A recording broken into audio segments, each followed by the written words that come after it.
O tema de hoje, as leis sistêmicas que regem o propósito de vida. Peraí que saiu o meu filtro que eu tinha colocado. Pronto. Melhorou, né? Ou não? Acho que não. Fica sem filtro mesmo. Leis sistêmicas que regem o propósito de vida. Hoje eu vou trazer um conteúdo das constelações familiares. Eu sou psicóloga sistêmica, eu gosto muito dos escritos do Bert Hellinger, sim. Eu não sou consteladora, eu sou psicóloga mesmo, mas eu gosto dos conteúdos dele. Eu gosto da compilagem que ele fez de várias áreas de conhecimento, de filosofia, de psicologia, de várias abordagens psicológicas e aí ele criou essa prática terapêutica, né? Que é muito eficaz, eu já vi a eficácia, mas que é muito controversa, ainda não tem embasamento teórico suficiente para se falar que é uma técnica terapêutica que pode ajudar em qualquer situação, mas até no Brasil a constelação familiar já é algo muito difundido, então eu acho que quem está assistindo, quem vai assistir essa live já ouviu falar de constelações familiares. Então, vamos começar, tá?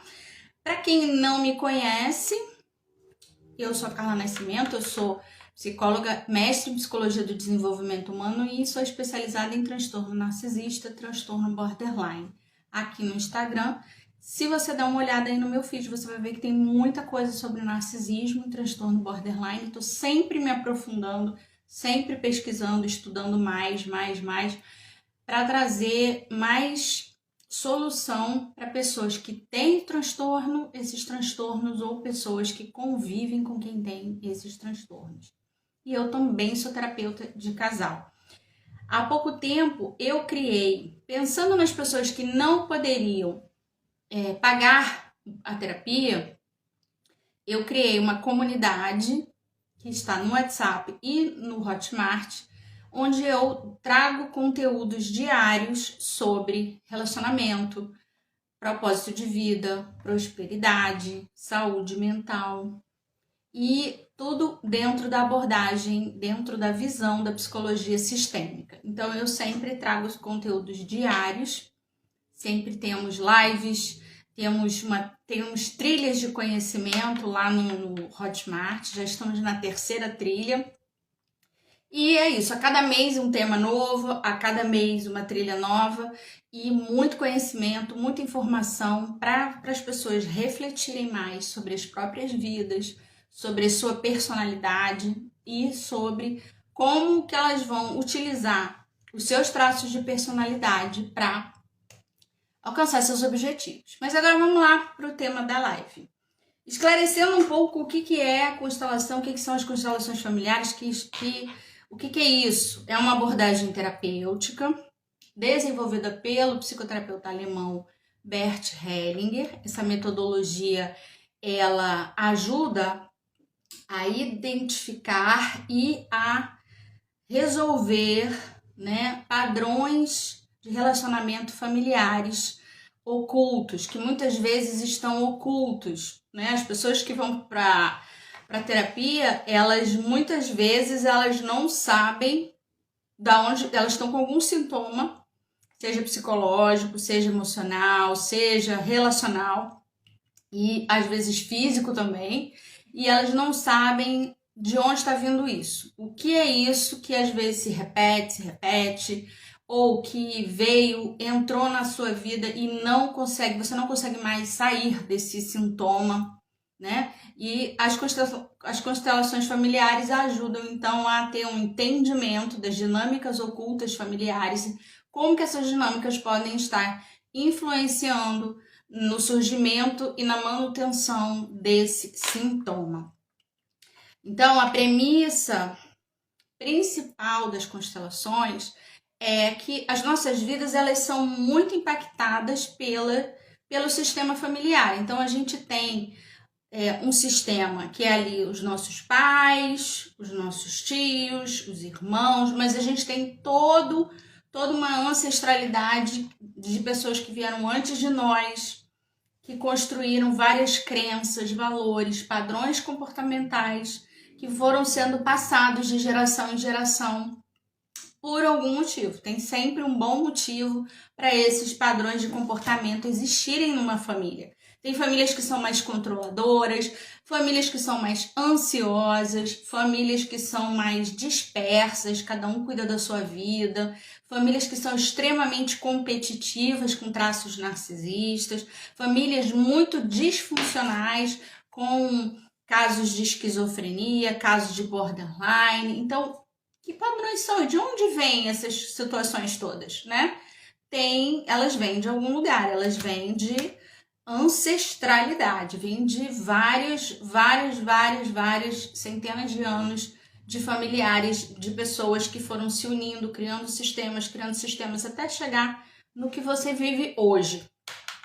E o Bert Hellinger, ele entendeu isso, estudou bastante sobre isso e clareou muita coisa para as pessoas, principalmente porque ele identificou, tá quente aqui onde eu tô hoje, hein? Eu não quero ligar o ar-condicionado para não dar interferência aqui no som.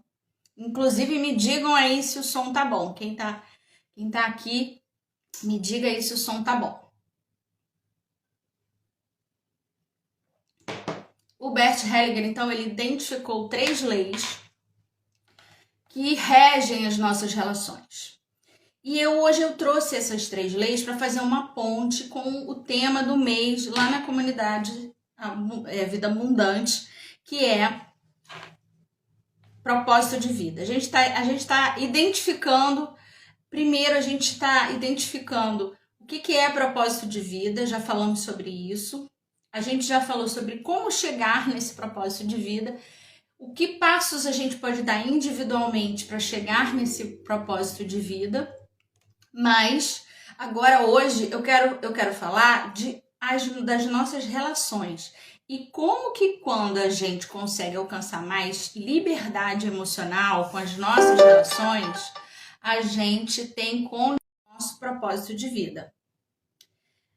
Muitas vezes é por causa das relações familiares que a gente não consegue se conectar com o propósito de vida e a gente também não consegue sair de situações que estão atendendo a familiares, estão servindo, tendo uma utilidade para outros familiares e às vezes para nós mesmos, para que a gente possa comprovar que não dá para a gente viver o nosso propósito de vida, como uma forma de justificar estar travado na vida. Bert Hellinger identificou 3 leis que regem as nossas relações. E aí eu vou agora trazer essas leis, tá? Quando essas leis não são respeitadas, o que acontece?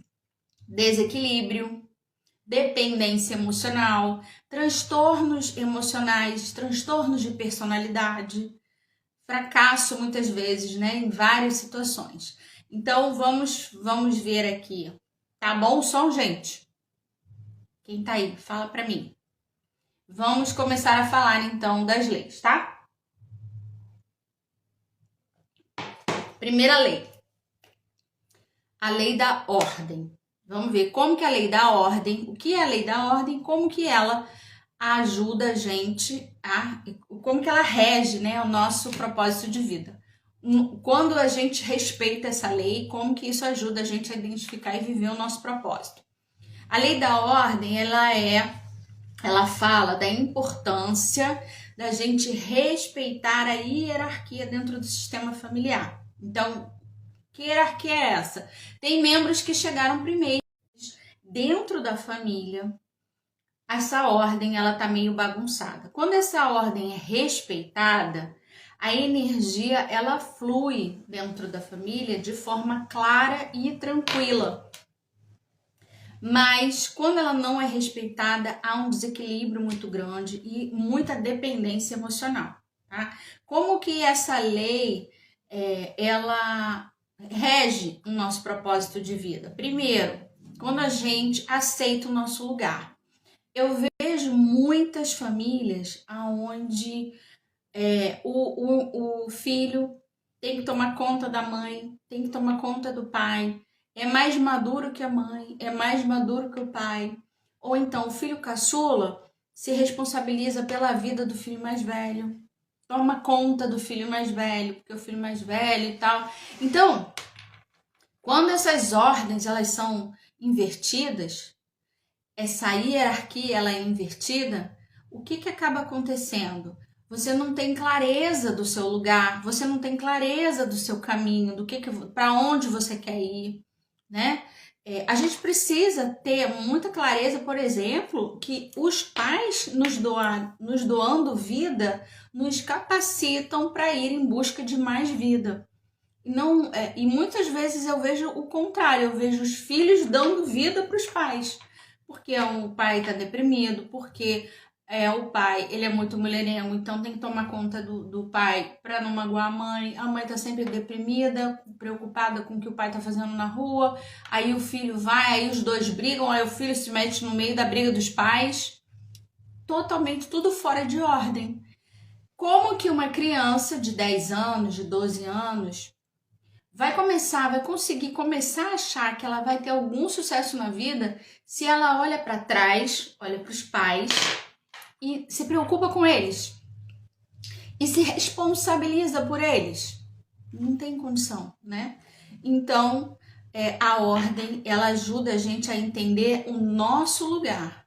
E para uma criança, e aí a gente está falando agora de crianças em desenvolvimento, no meio da confusão dos pais, né? Para uma criança é muito difícil identificar que não é para ela fazer tudo isso que ela faz para proteger os pais.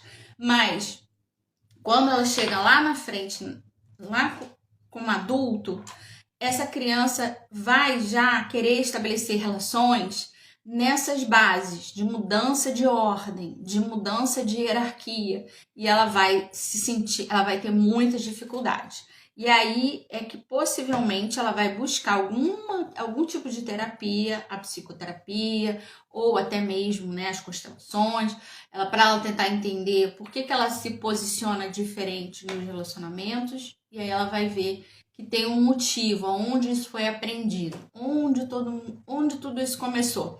Às vezes esse padrão não começou nela, não. Começou há 3 gerações atrás. Mas ela continuou. Ela está dando sequência naquilo que ela recebeu. Então, através de aceitar o nosso lugar, a gente tem mais paz, mais equilíbrio e mais facilidade para identificar o que eu quero, qual é o meu propósito de vida, tá?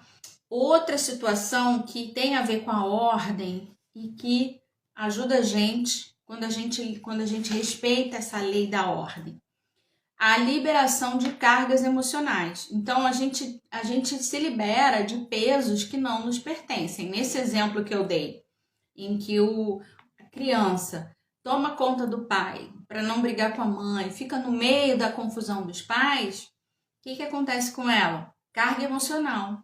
Ela se sente a vingadora, a responsável, para que nada de mal aconteça ali naquele ambiente, porque nem o pai nem a mãe têm equilíbrio emocional para lidar com as suas coisas e pedem socorro para o filho. Então, o que é isso? Uma carga emocional muito grande que esse filho carrega de se responsabilizar pela paz da casa, de não poder falar dos seus sentimentos, dos seus medos, dos seus desejos, das suas inseguranças. Por quê? Porque aqueles adultos não têm condição de suportar o que uma criança está precisando. Então, quando a gente respeita a lei da ordem, a gente consegue assumir que os pais têm o seu papel, o papel de ser pais, os filhos, os filhos têm que ser os filhos, são menores e não têm que se responsabilizar pelos maiores. Muitas vezes os filhos têm que se responsabilizar pelos irmãos, também está errado. Não tem que se responsabilizar pelo irmão, não tem que ser mandado para tomar conta de ninguém, né? Não tem que ser o guardião de nada na família. Os filhos são filhos, os adultos são os que cuidam. Quando isso acontece, quando você não tem ordem, você se desvia do seu propósito, porque você está ocupado com a carga emocional dos outros. Você não consegue lidar nem com a sua, nem com a dos outros, quanto mais você identificar para onde você está indo, o que você quer fazer do seu destino. A harmonia vai surgir quando há um respeito dessa hierarquia, né? E aí isso vai trazer clareza para todos e leveza. Outra forma que a lei da ordem rege o nosso propósito de vida é através do reconhecimento do legado familiar. Quando a gente está fora de ordem e a gente se acha maior que os ancestrais, maior que os pais, o que a gente faz? A gente não reconhece o legado que eles trazem para gente, né? Aquilo que a gente recebe deles e que vai nos ajudar a ir em direção de uma vida, de ter mais vida, de ter prosperidade, sucesso, relacionamentos satisfatórios. Então, a gente consegue, né, respeitando a lei da ordem, esse reconhecimento, dar esse reconhecimento aos nossos ancestrais, formar a nossa base, o nosso alicerce daquilo que nos fortalece, das nossas raízes, e aí a gente sente que está dando continuidade para algo maior, para algo mais importante que nós mesmos, que é o propósito. Outra coisa que acontece quando a gente respeita a lei da ordem nos relacionamentos, a gente tem mais fluidez para tomar decisões. Então a gente toma decisões alinhadas com nossas vontades e não alinhadas com as vontades dos outros. A gente tem muito menos indecisão, porque a gente está no lugar certo. E aí a gente não tem que se preocupar se a nossa decisão vai interferir nos maiores, nos que vieram antes, porque não é necessário a gente se preocupar com isso. As decisões, elas fluem de forma normal, de forma natural e conectadas com o que a gente realmente deseja alcançar. Vou dar um exemplo. Você está numa família em que a ordem está sendo respeitada. Então, o que acontece? Os pais cuidam dos filhos. Os filhos podem se expressar. Os filhos podem expressar desejos. Os filhos podem expressar coisas que eles não gostam, que acontecem na vida deles. Quando isso acontece, eles começam a expressar interesses. Interesse por um esporte, interesse por matemática, interesse por artes.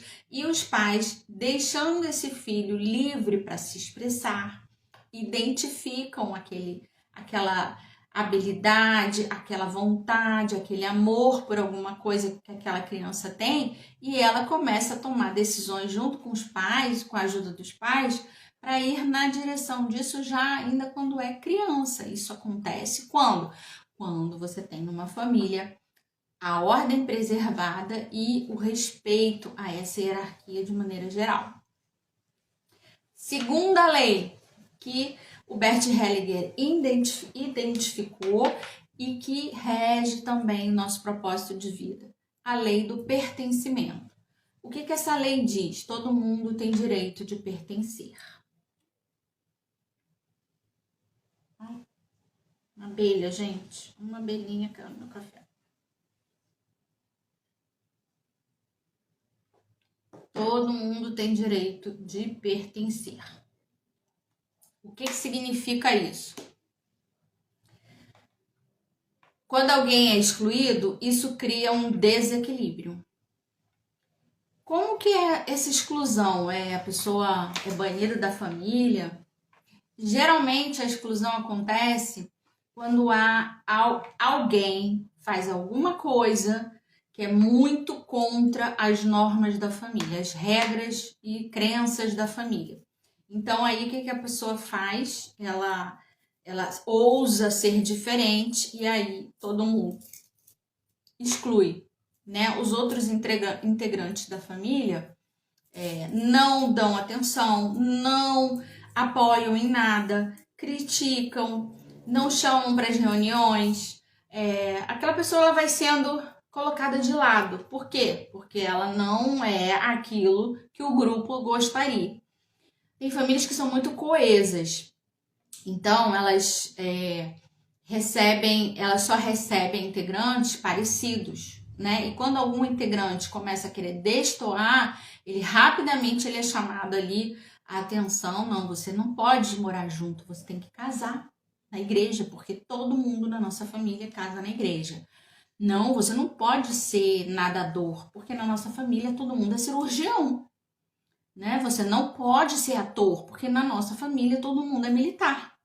E aí, quando essa pessoa ela ousa ser diferente, ela pode ser excluída. Outras situações mais sérias, abusadores, assassinos, pessoas que abandonaram, né? Um pai que abandona a família. E aí, depois disso, ninguém quer falar desse pai, ninguém quer saber desse pai. Um belo dia esse pai resolve aparecer, ninguém dá atenção. Foi excluído. E nas histórias familiares, aquela pessoa que foi excluída, ela também, ela pode até existir, mas com uma conotação bem negativa. Você tem um tio que ele é dependente químico, ninguém fala com ele, a gente não tem contato com ele, não, porque ele é perigoso, ele fez isso, ele fez aquilo, e aí ninguém pode nem falar o nome dessa pessoa. Isso é excluir, tá? Só que o que o Bert identificou? Quando a gente exclui alguém, sempre vem alguém para substituí-lo. Sempre vem. E aí, essa pessoa que vem para substituir, ela fica aonde? No lugar errado. Ela não fica no seu próprio lugar na família.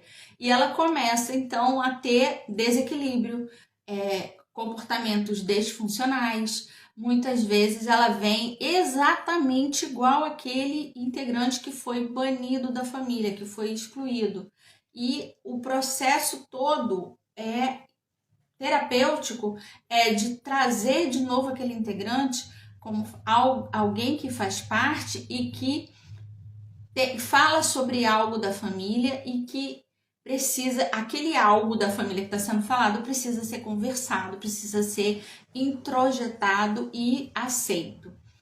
Um dependente químico no meio de uma família que todo mundo, por exemplo, no meio de uma família que todo mundo é muito rígido, muito certinho, não erra, muito preocupado com a imagem, e vem um dependente químico, uma pessoa sem controle emocional, uma pessoa que tem altos e baixos o tempo todo, o que essa pessoa está falando da família? Ela está falando que algo dessa família está ficando pesado demais e alguém não deu conta disso que era tão pesado e desenvolveu um sintoma. Então, o Bert Hellinger ele identificou isso e mostrou que quando a gente tenta excluir o sintoma, vamos dizer assim, ele volta com mais força. E nos processos psicológicos acontece da mesma forma. Né? Vamos pegar um exemplo de alguém que tenha TOC, transtorno obsessivo compulsivo, que vai e faz uma hipnose, né? Sem querer criticar os hipnoterapeutas, tá? A hipnoterapia funciona para algumas coisas, mas não para tudo. Mas vamos dizer que ele vai para uma técnica, faz uma técnica lá para ele não entrar em contato mais com aquele transtorno, com aquela compulsão que ele tinha, que era, por exemplo, de limpeza. Passam uns meses, ele faz algum processo lá para ele esquecer aquilo, para ele não entrar mais em contato com aquilo, para ele criar uma nova ideia sobre aquilo, beleza. Mas ele não entendeu as origens, as raízes daquele sintoma.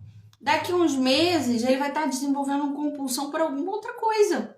Ou vai ser um cigarro, ou vai ser jogo, ou vai ser um medo de um animal, uma fobia. Aquele sintoma ele sai de um lugar e aparece em outro. O Bert pegou essa ideia e falou que nenhum excluído pode permanecer excluído do sistema. Todo mundo tem direito de pertencer. E aí, o que acontece quando a gente respeita essa lei, né? A gente traz mais força para a família, porque as questões difíceis vão sendo resolvidas, elas vão sendo conversadas. Aquela pessoa que fez algo muito recriminável é entendido o ponto de vista dessa pessoa. Essa pessoa ela pode pedir perdão, ela pode tentar fazer alguma reparação naquele sistema familiar o qual ela de alguma forma ela trouxe desequilíbrio, e aí todo o sistema se fortalece. Quando alguém é excluído ou ele é esquecido, né, aconteceu uma morte prematura, isso cria um vazio no sistema. E sempre vem alguém para compensar esse vazio e colocar outra pessoa no lugar. Uma coisa muito comum que acontece nos casamentos quando tem uma separação é que quando a separação ela é feita assim com muita briga, né?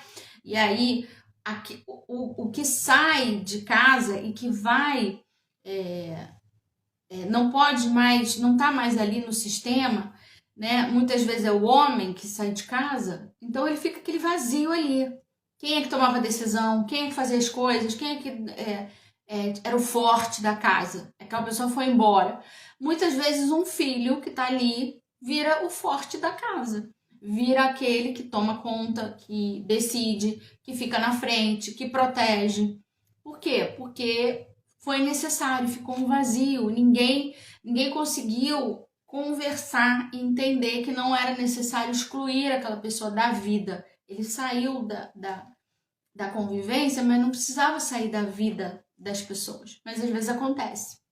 Então, o pertencimento, ele é para pessoas que já morreram, pessoas que foram recriminadas e não fazem parte mais da convivência, e pessoas que, às vezes, de outras gerações que fizeram algo muito grave e que ninguém pode falar sobre aquilo. Todo mundo tem que pertencer. Quando a gente faz esse movimento de todos têm direito de pertencer, você resgata padrões repetitivos, ou seja, você começa a entender por que algum padrão familiar está se repetindo, porque esse padrão está falando de um integrante que foi excluído. Então, dependência química, por exemplo, às vezes a gente tem várias gerações de dependência química, então e todas essas pessoas vão sendo excluídas até que alguém consegue integrar aquela pessoa que tem uma doença, tem uma dependência, cuida, ajuda, entende que aquilo está falando de alguma característica do sistema. E aí todos os outros são integrados e você tem essa resolução do que padrão era esse que estava se repetindo e que agora não é mais necessário. A gente não precisa mais repetir. Então, que padrões a gente identifica? Fracassos, escassez, falta de dinheiro, em várias gerações com problema de escassez, doenças mesmo, várias gerações com problema cardíaco, com problema de diabetes, com problemas de câncer, né? Dificuldades nos relacionamentos. Todas as mulheres da minha família, todas foram traídas. Coisas assim. Toda vez que esses padrões vêm e alguém é excluído porque virou uma vergonha para o sistema, é mais uma. Da próxima geração, a tendência é que aquilo se repita. É que novamente aquela situação venha. Por quê? Porque não está sendo resolvido, não está sendo elaborado aquilo sistemicamente. Quando a gente respeita a lei do pertencimento, né, a gente reintegra esses membros excluídos, a gente libera esses padrões repetitivos, isso abre espaço para quê? Para as pessoas do sistema, desse sistema em que agora todo mundo foi reintegrado, as pessoas elas consigam se conectar de verdade com o seu desejo, com os seus anseios, com as suas habilidades, com o seu propósito de vida. Quando a gente tem alguém excluído, aquelas características daquela pessoa, elas saem do sistema familiar sempre com esse desejo de tirar o que é ruim, o que é pesado, o que é vergonhoso. Mas aquilo que é ruim, é pesado e vergonhoso é uma oportunidade de crescimento, é uma oportunidade de olhar para aquilo e falar: por que precisamos agir assim? Por que não pode ser diferente? Porque a gente não pode agir de uma outra forma e fortalecer a nossa família. Então, a repetição, ela também aparece quando a gente exclui algum integrante. Reintegrar, trazer como pertencer. Ele pertenceu, ele foi importante, ele falou algo sobre a nossa família, ajuda a que todos se liberem das cargas emocionais envolvidas ali e consigam ultrapassar muitas vezes uma fragilidade, que é algo que vem sendo vivido na família há muito tempo. E a escassez, ela tem a ver com isso, né?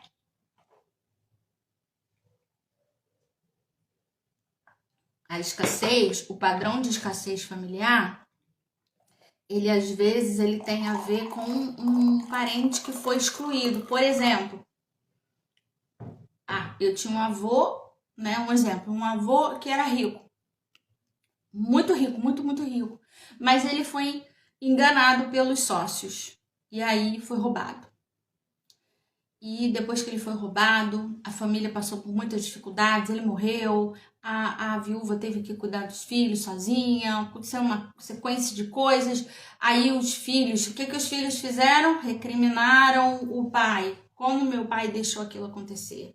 Como meu pai se deixou ser roubado daquela forma e deixar a gente desamparado? Todas as características daquele pai são rejeitadas. Aquilo tudo é excluído do sistema como algo muito ruim. Mas ninguém para pensar que esse que foi roubado, ele devia ter grandes qualidades porque ele foi rico. Ele saiu da escassez e alcançou muita riqueza. Que qualidades foram aquelas que ele viveu para ele poder ficar rico? Ninguém sabe, porque excluíram ele, só falam do quanto ele foi burro de ter sido enganado. Entende? Aí nessa hora, toda aquela força que ele estava trazendo para o sistema, que ele quase perpetuou no sistema da abundância, aquilo tudo é rejeitado porque ele errou, ele teve um erro e dali para frente não se usa mais essas características, não podem mais ser usadas, não podem mais ser acessadas, porque ele foi excluído do sistema. Então é mais ou menos assim que funciona quando a gente exclui do sistema alguém, exclui também todas as características e todas as forças, né, que aquela pessoa podia estar trazendo para o sistema.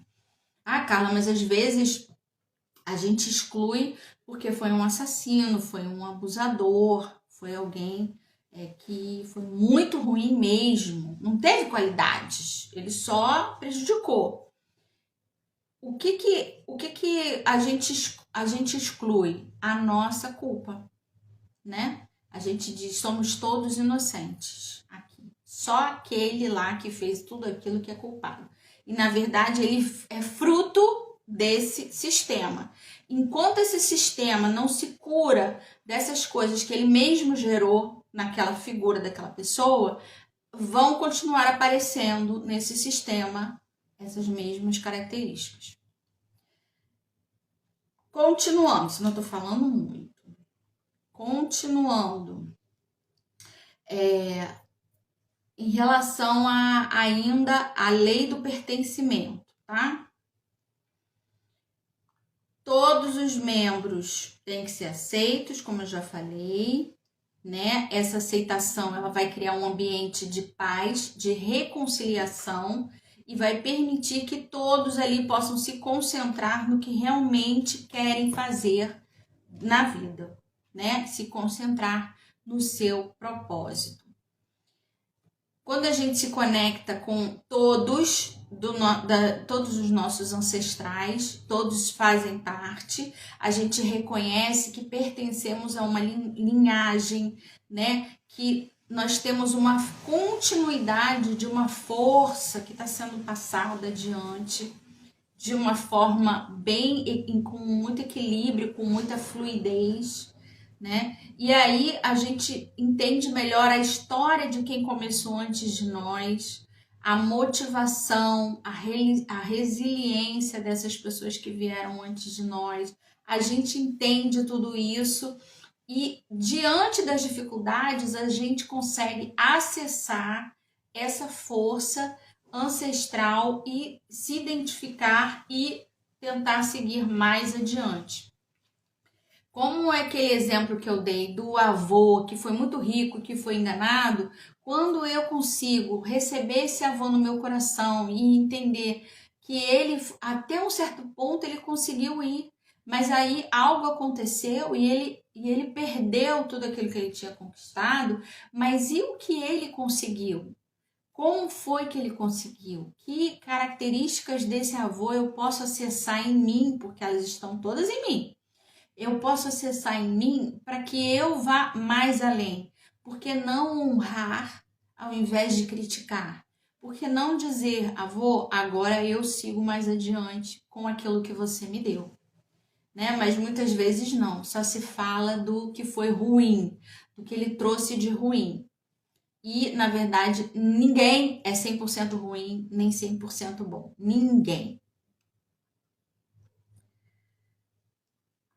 A gente desenvolve também com o pertencimento, respeitando a lei do pertencimento, mas a harmonia interna, uma paz interior, do perdão também, né? De você aceitar as coisas que foram como foram, não se revoltar contra as coisas que foram. Então isso traz mais harmonia, menos sentimento de culpa entre os familiares, né? E um equilíbrio emocional. Muitas vezes, quando acontece essas situações assim, que envolvem dinheiro na família, muitas vezes vem que se alguém foi enganado e perdeu todo o dinheiro, então pode se identificar com o perpetuador, né? Perpetrador, que é o que lesou.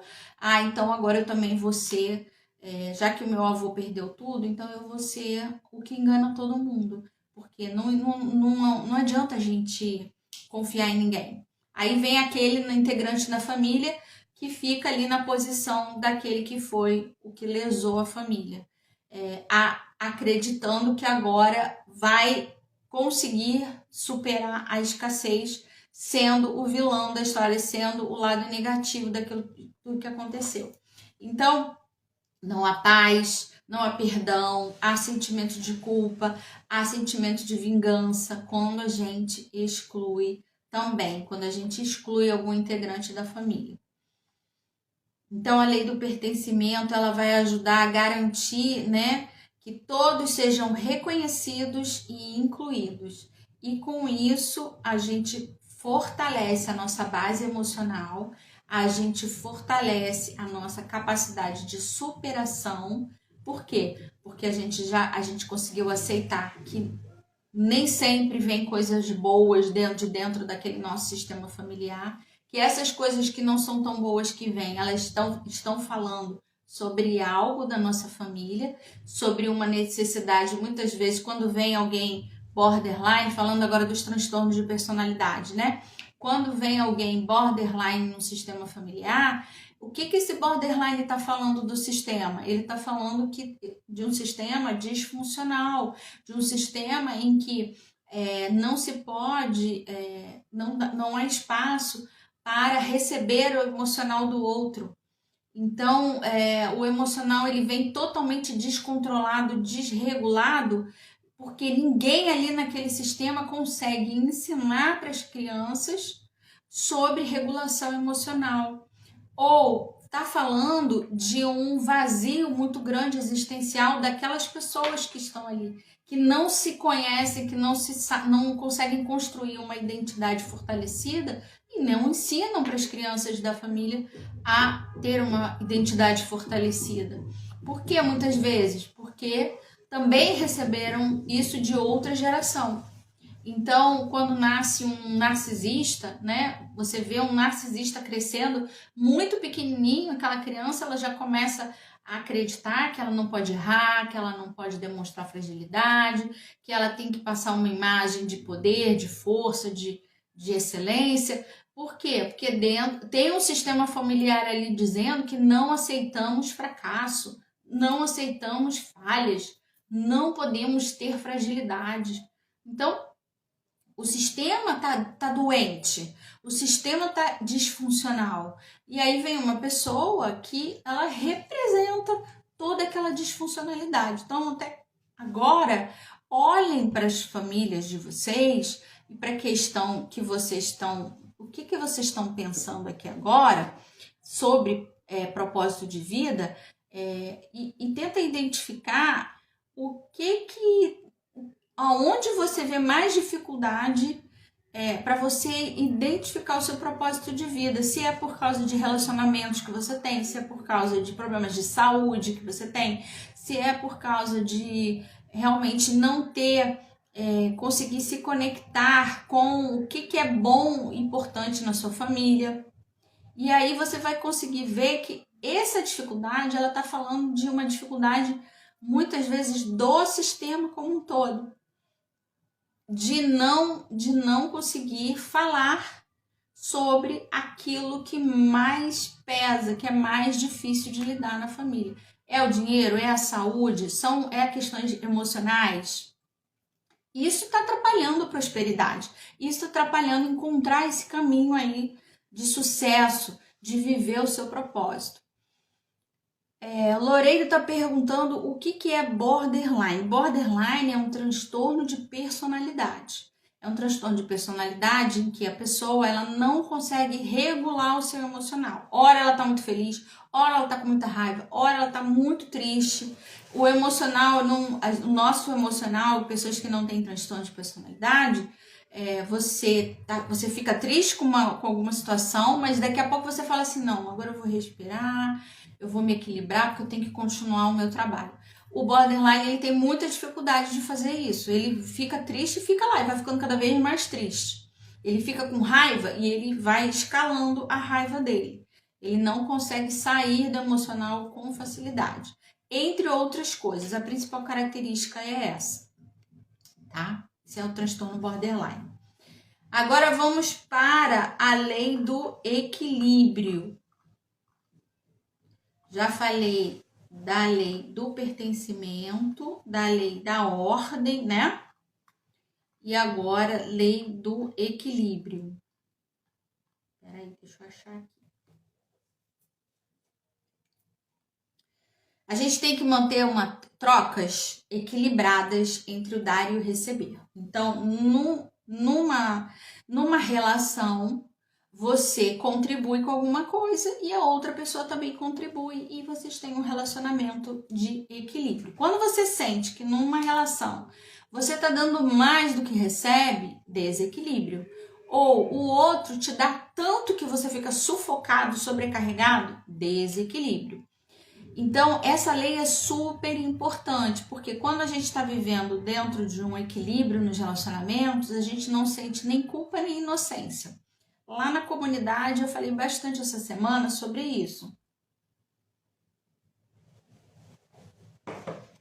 Culpa, eu fiz algo que gerou um mal para o outro.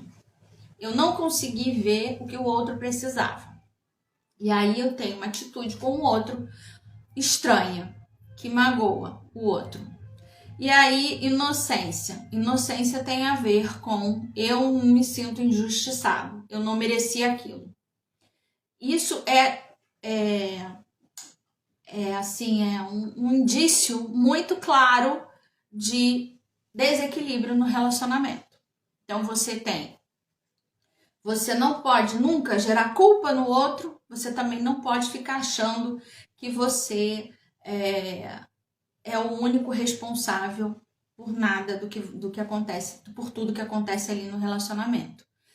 Quando você sente culpa, você acha que só depende de você e aí o outro faz você dar alguma reparação. Quando você se sente injustiçado, você acha que tudo depende do outro e o outro sempre tem que estar te recompensando, compensando, reparando os erros dele.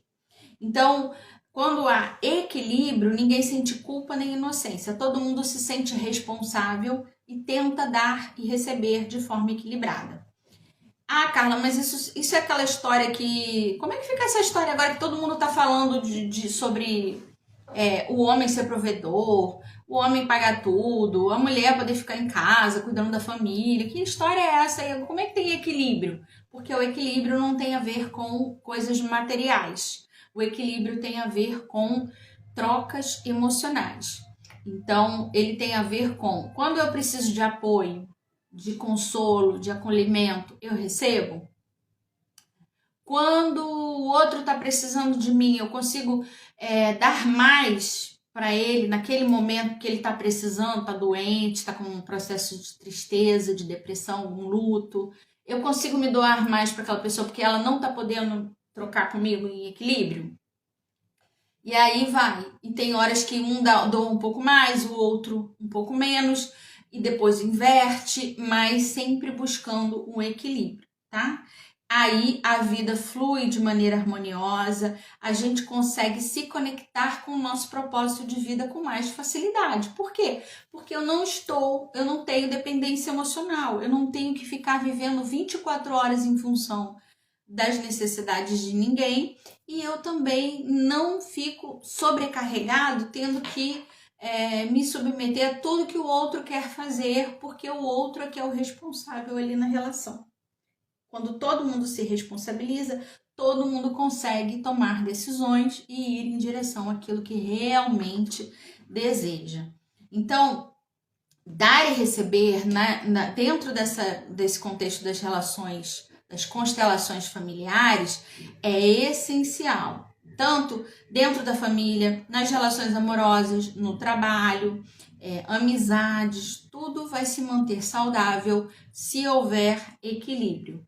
Quando a gente tem um desequilíbrio, a gente gera, então, o que eu falei, ressentimento, culpa, exaustão emocional, né? Às vezes tem que haver um afastamento e aí as pessoas ficam sobrecarregadas emocionalmente, não conseguem ir em busca dos seus propósitos ou do seu propósito, né? Que às vezes a gente tem mais de um mesmo.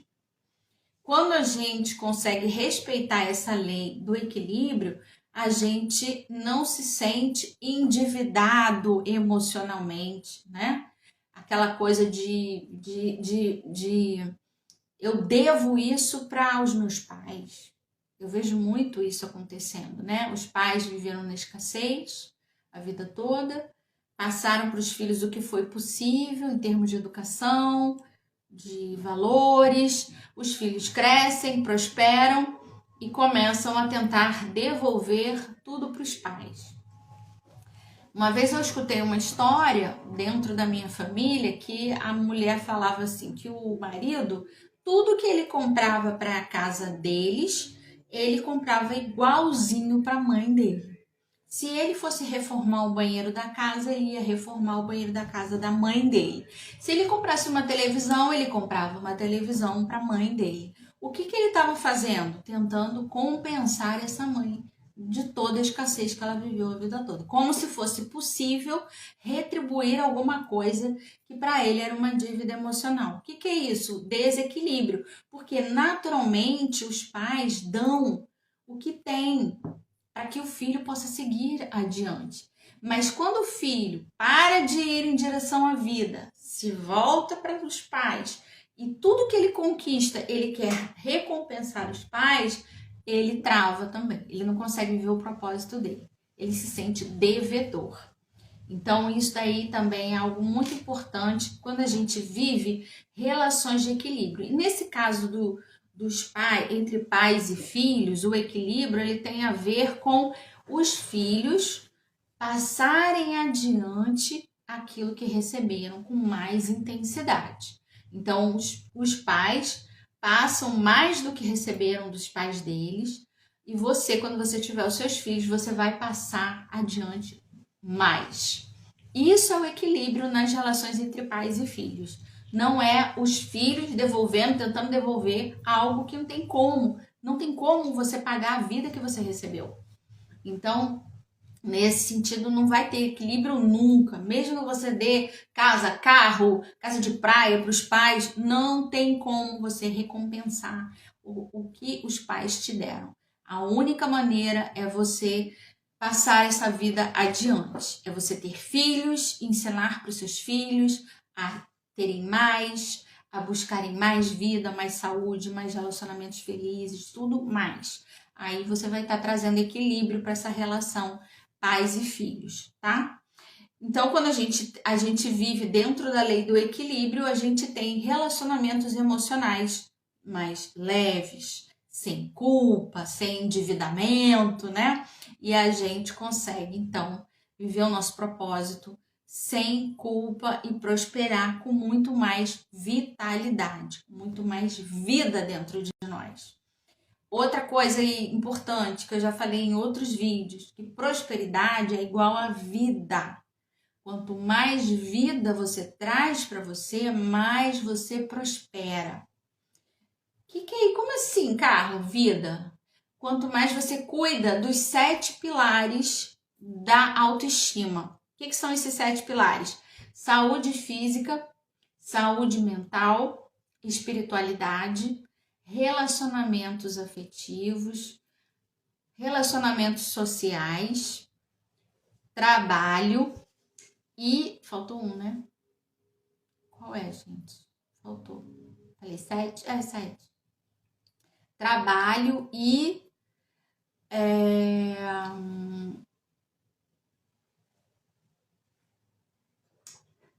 Gente, fugiu agora. Eu falei, fiz um vídeo desse outro dia, dos 7 pilares. Saúde mental, saúde física, relacionamentos íntimos, suas relações sociais, familiares, o seu trabalho, a sua espiritualidade e tá faltando um. Bom, gente, vejam lá no meu feed, tem um reel sobre isso. Fugiu completamente agora. Mas o que eu queria dizer? Quando a gente cuida de todas essas áreas na nossa vida, a gente tem autoestima. Quando a gente tem autoestima, a gente consegue encontrar com muito mais facilidade o que a gente gosta mesmo de fazer, o que nos dá prazer, o que nos traz felicidade. E também a gente traz mais vida pra gente. Quando a gente traz mais vida, o dinheiro começa a vir também, porque muitas vezes a gente acha que prosperidade primeiro você começa a ganhar dinheiro, aí você vai ter saúde, aí você vai ter relacionamentos, aí você vai ter saúde mental, porque você vai... Não, é o contrário. Essa transformação, ela vem de dentro para fora. Aí a vida começa a acontecer e você começa a se relacionar mais, você começa a ter um corpo mais saudável, mais energia, a sua mente raciocina melhor porque você está cuidando também das suas emoções, você consegue se conectar com a sua espiritualidade e entender o que você está fazendo aqui nesse planeta, por que você está vivo, por que você acorda todo dia, aí você encontrou o seu propósito. Você começa a viver o seu propósito, você começa a melhorar suas relações porque você está vivendo o seu propósito e essas pessoas participam disso e daqui a pouco todo mundo vê que você está tão feliz, fazendo tudo tão bem feito porque você ama aquilo que você faz, você começa a ganhar dinheiro. Aí o dinheiro vem e não para mais de vir. Mas essa ideia de que primeiro eu vou ganhar dinheiro para depois eu melhorar minha vida toda tá totalmente errada. Entende? Quem sabia disso? Quem já tinha ouvido falar nessa história aí de que a prosperidade, que o dinheiro é a última coisa que vem? Alguém aí já tinha ouvido falar disso? Falei pra mim. Pois é. O dinheiro é a última coisa que vem. E às vezes a gente passa metade da vida correndo atrás de dinheiro, correndo. A gente fala isso, né? Tô correndo atrás, tô na correria. Faz isso não, gente. Não precisa correr, não. O dinheiro vai vir, ó. O dinheiro começa a vir. começa a vir, e você fala assim, gente, mas tá vindo tão fácil, é isso mesmo? É, mas ele vai ser a última coisa que vai vir. Mas isso é para outra live, né? Vamos continuar aqui, que a minha já deu 1 hora de live e eu ainda não terminei. Então, a gente está falando da lei do equilíbrio entre o dar e o receber, né? Restaurando o equilíbrio. Se você está numa relação de desequilíbrio hoje, você precisa, para você começar a sair, entrar no fluxo de ir para mais prosperidade na sua vida, equilíbrio, tá? Se você está se doando mais no relacionamento, isso significa que você está perdendo energia e não está repondo. Então, você não vai ter energia para ir em busca das suas realizações, do seu propósito. Você não vai ter energia. Porque você está sempre resolvendo pepino para o outro, dando seu tempo para o outro, sua energia física para o outro. Às vezes, você está dando dinheiro para o outro. Então, não está tendo propósito de vida nenhum aí. Então, começar a deixar o outro se responsabilizar, ter conversas sobre aquilo que está acontecendo, né? Falar do seu sonho, o que você sonha para sua vida, ver com essa pessoa se ela está disposta a ir em busca dos sonhos, vocês dois juntos, né? Se for um casal, se for uma relação de trabalho, começar a ver, pô, esse trabalho aqui não tem equilíbrio, eu preciso de um lugar com mais equilíbrio, vamos procurar outro trabalho, vamos sair, vamos fazer escolhas. Tomar decisões vai te ajudar a trazer mais equilíbrio, tá? Começa a pensar em que decisões você tem que tomar. E coloca aí também, se vocês quiserem que eu faça uma live sobre isso, sobre tomar decisões, fazer escolhas, trazer mais equilíbrio para relacionamento. Coloca aí no chat que depois eu vou pegando as sugestões e faço outras lives. Aqui hoje, vamos seguindo aqui com as leis as leis sistêmicas, tá? Quando você está vivendo em equilíbrio, você tem mais foco, você tem mais clareza mental, você não se distrai, não procrastina. Quem está procrastinando muito para mudar é porque ainda tem algum resquício aí de desequilíbrio em algum relacionamento em que está achando que não pode se dedicar tanto aos seus projetos, tem que fazer outras coisas, porque tem alguma preocupação aí com algum relacionamento. Qual é o relacionamento que está te preocupando e que acaba fazendo você ficar tão cansado que você está sempre procrastinando? Vê aí, tá? Tem algum relacionamento aí também. Então, a lei do equilíbrio, resumindo, ela garante que a gente tenha trocas harmoniosas. Esse equilíbrio, ele vai ser a base que a gente precisa para ter força, para ir em busca dos nossos objetivos. E quando a gente mantém esse equilíbrio, a gente se conecta mais profundamente com os nossos desejos. A gente consegue colocar limites. E aí a gente, quando o outro tá lá desesperado, porque ele não tá conseguindo fazer as coisas que são responsabilidade dele, fica pedindo para você fazer para ele, fica pedindo socorro toda hora, né? Ou tá doente toda hora porque não come bem, porque tá sempre estressado. Quando você coloca limite, você fala, ok, você quer um contato de um médico para te ajudar com esse problema de saúde, você quer um psicólogo para cuidar do teu estresse, mas não é sua responsabilidade. Aí você bota limite e segue em frente. Você tá com aquela pessoa ali, você apoia aquela pessoa, você oferece caminhos, mas você não vai fazer para aquela pessoa. Equilíbrio. Então, gente, encerrando, né? Consegui terminar aqui em um pouquinho mais de 1 hora.